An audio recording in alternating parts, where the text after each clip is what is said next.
As paz, meus amados irmãos, eleito e predestinado, abençoado com todas as sortes de bênção. Mais uma vez, na noite deste domingo, estou aqui para trazer mais uma vez uma palavra do Evangelho da Graça e tem o tema que diz a queda do tempo e o fim do mundo bíblico judaico. E essa mensagem está baseada lá em Mateus 24, do versículo 1 ao versículo 34, onde eu gostaria de estar compartilhando com você, meu querido, com você, minha queridas, que Deus possa a cada dia estar iluminando o teu entendimento, trazendo para você o propósito de Deus,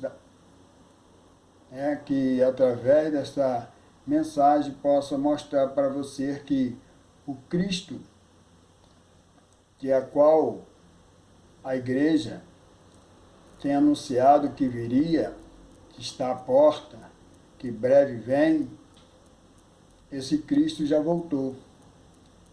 E essa mensagem no capítulo 24 de Mateus, do versículo 1 e 34, vai mostrar para você que Cristo veio, voltou para cumprir aquilo que foi determinado por Deus, o juízo de Deus sobre o seu povo, o povo de Israel, o povo de Deus.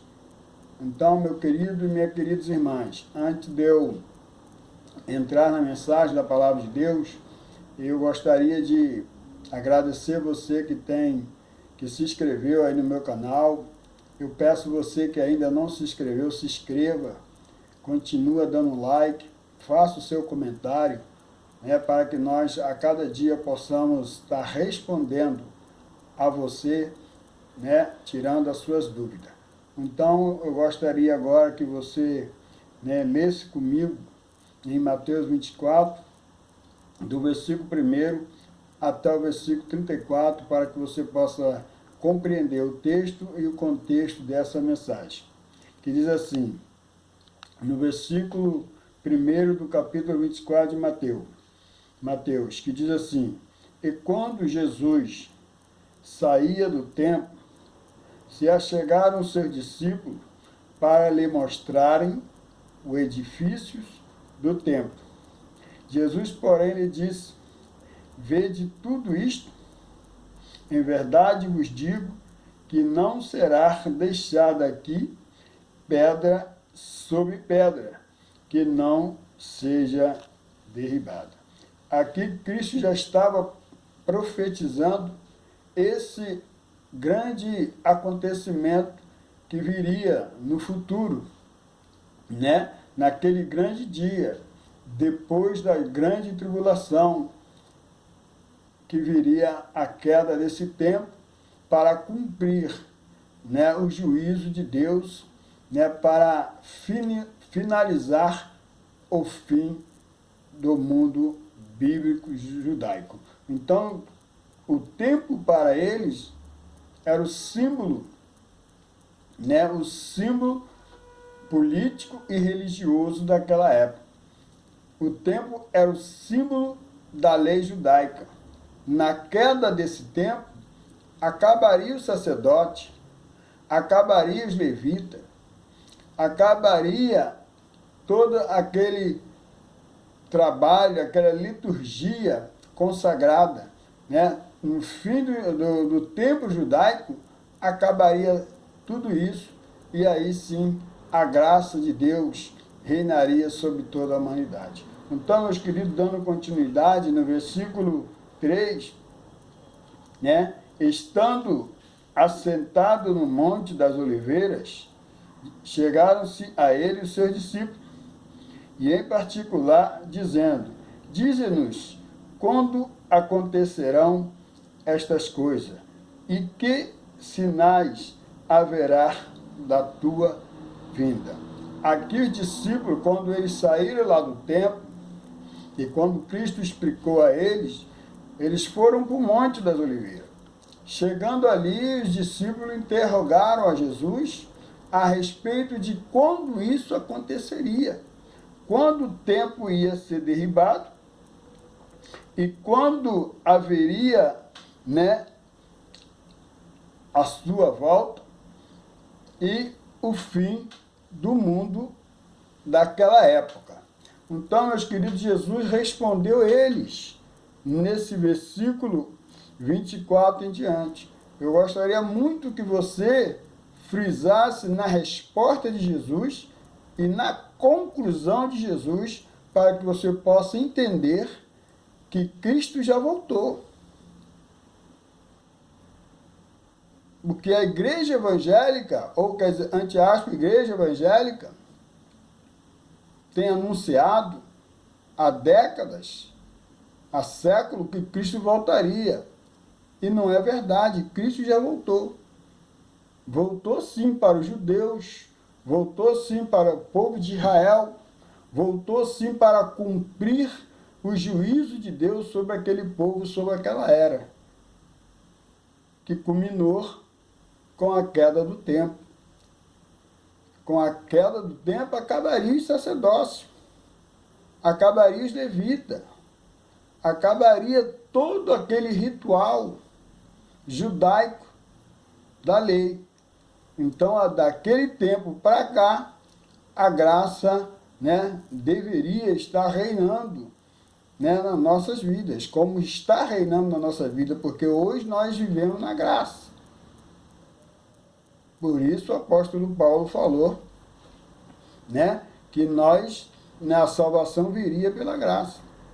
Não é por obra, não é por rituais, não é por culto, não é por liturgia, não é por sacrifício, porque o sacrifício agradava a Deus na lei. Hoje nós dependemos e vivemos debaixo da graça de Deus, porque Deus é Espírito. E importa para Deus é que nós o adoramos eles em Espírito e em verdade. João 4, versículo 23 e versículo 24, assim disse Jesus para aquela mulher samaritana. Então, dando a continuidade aqui no versículo 4, que diz assim: e respondendo-lhe Jesus, e disse: acautelai-vos para que ninguém vos engane, porque verão muitos em meu nome, dizendo eu sou o Cristo, e a muitos enganarão. E ouvireis de guerra e de rumores de guerras. E olhai para que não vos assustei, porque é misto que tudo isso aconteça, mas ainda não é o fim. Porquanto se levantará nação contra nação, reino contra reino. Haverá fome, peste, terremoto em diferentes lugares. Mas todas essas coisas são o princípio das dores. Então vos enganarão para seres afligidos e matar-vos-ão, e serão odiados de todas a gente por causa do meu nome. E muitos nesse tempo serão escandalizados e atrair-se-ão uns aos outros, e uns aos outros se aborrecerão, e surgirão muitos falsos profetas e enganarão a muitos. Por haver se multiplicado a iniquidade, o amor de muitos se esfriará. Mas aquele que perseverar até o fim, este será salvo. Quando essa palavra aqui que Jesus estava falando para os seus discípulos, aquele que perseverar será salvo, né? Essa salvação aqui era a salvação do juízo de Deus naquela era, naquela época, no período judaico, no período bíblico, porque nesse momento já estava próximo o juízo de Deus sobre aquele povo. Então não haverá para nós juízo. Nós vivemos no reino eterno. Nós vivemos no reino onde Deus governa sobre tudo e sobre todos. Hoje nós vivemos na graça de Deus. Nós já estamos salvos, nós já nascemos salvos. Depois da cruz, todos aqueles que nasceram depois da queda do templo, todos já nasceram salvos, eleitos, né? Porque aquela manifestação da graça de Deus nos alcançou. Pela sua graça e misericórdia, por doação, nós agora nos tornamos filhos de Deus. Hoje nós somos guiados pelo Espírito Santo de Deus, como está escrito em Romanos 8,14. Todo aquele que é guiado pelo Espírito, esse é filho de Deus. Então hoje nós somos guiados pelo Espírito, porque Deus reina sobre nós. O reino de Deus hoje é espiritual, meu amado e meu amado. Dando a conclusão no versículo 14, e será pregado este evangelho do reino, né? E em todo mundo, e testemunho a todas as nações, né? Então virá o fim. Então esse evangelho do reino é o evangelho, né, que Cristo veio, né, pregar para aquele povo daquela época, para os judeus e para o povo israelitas. Estava sendo pregado o evangelho, né, que foi prometido pelos profetas, que o Messias viria e libertaria e salvaria todos. Então foi concluído na cruz, mas era necessário que os discípulos dessem a continuidade desse evangelho, ao qual muitos ainda não tinham crido nesse Cristo, não tinham crido ainda no Messias. Então foi necessário que Jesus chamasse os 12 e os 12 continuassem pregando. Entendeu? E depois Cristo, né, apareceu o apóstolo Paulo para que ele viesse pregar o evangelho da incircuncisão, que é o evangelho da graça para os gentios, né, daquela época. Concluindo, versículo 15.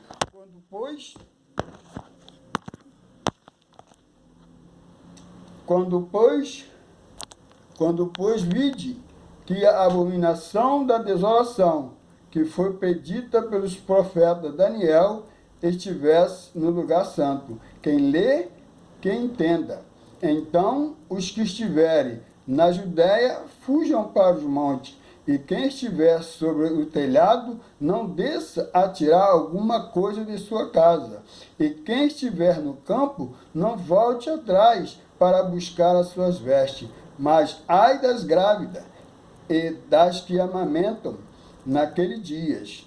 E orai para que a vossa fuga não aconteça no inverno, nem no sábado. Aqui mostra para nós claramente que esse acontecimento, que essa perseguição, que esse período de tribulação, né, foi naquela época, naquele período que mostra aqui, falando aqui para eles, ó, se você estiver, né, fuja para o monte. Se vocês estiverem na Judéia, fuja para os montes. Então aqui Jesus estava falando para aquele povo, estava falando para os seus discípulos, que tudo isso iria acontecer até que viesse o fim, né? O fim daquela era, o fim daquela época. Né? A grande tribulação atingiu aquele povo, atingiu os discípulos, atingiu, né, todo o povo judeu e o povo de Israel. Então, meus queridos, aqui mostra que não haverá para nós tribulação. Não haverá para nós verdadeiramente esse fim do mundo, porque o mundo não vai finalizar, a humanidade não vai acabar, porque está escrito em Eclesiastes, no capítulo 1, versículo 4, geração vem e geração vai, e a terra vai permanecer para sempre. Então, meus queridos, dando a continuidade, no versículo 21, que diz, porque haverá então grande aflição, como nunca houve desde o começo do mundo até agora, nem tampouco haverá jamais. E se aqueles dias não fosse abreviado, nenhuma carne se salvaria, mas por causa dos escolhidos, aqueles dias serão abreviados. Então, se alguém vos disser, eis que o Cristo está aqui ou ali, não lhe dê crédito, porque surgirão falsos cristos e falsos profetas. Então diz assim, farão tão grandes sinais e prodígios, de tal maneira que enganarão, se for possível, até os escolhidos.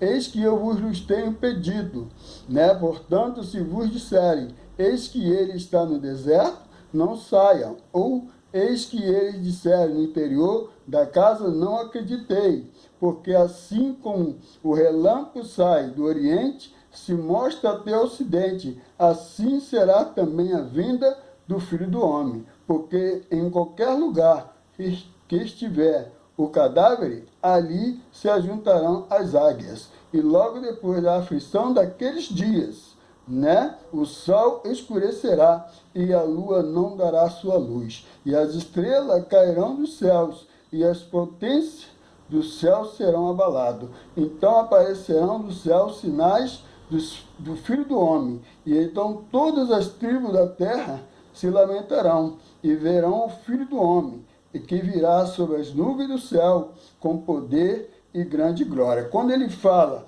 que o Filho do Homem virá sobre as nuvens, aqui está falando da justiça de Deus. A justiça de Deus virá sobre Israel. E aqui quem estará sendo usado para cumprir o juízo de Deus, ou o exército romano, comandado pelo Flávio Titus, o general daquela época, que depois se tornou imperador. Então, meus queridos irmãos, todas essas palavras que falam que o sol escurecerá, a lua não dará sua luz, e que as estrelas cairão, é linguagem figurada daquela época. Isso se referia às autoridades poderosas de Israel e de Judá daquela época. Então, meus queridos irmãos, no versículo 31 diz: e ele enviará o seu anjo com grande voz de trombeta, os quais juntarão os seus escolhidos desde os quatro ventos de uma outra extremidade do céu. Então, aprendei,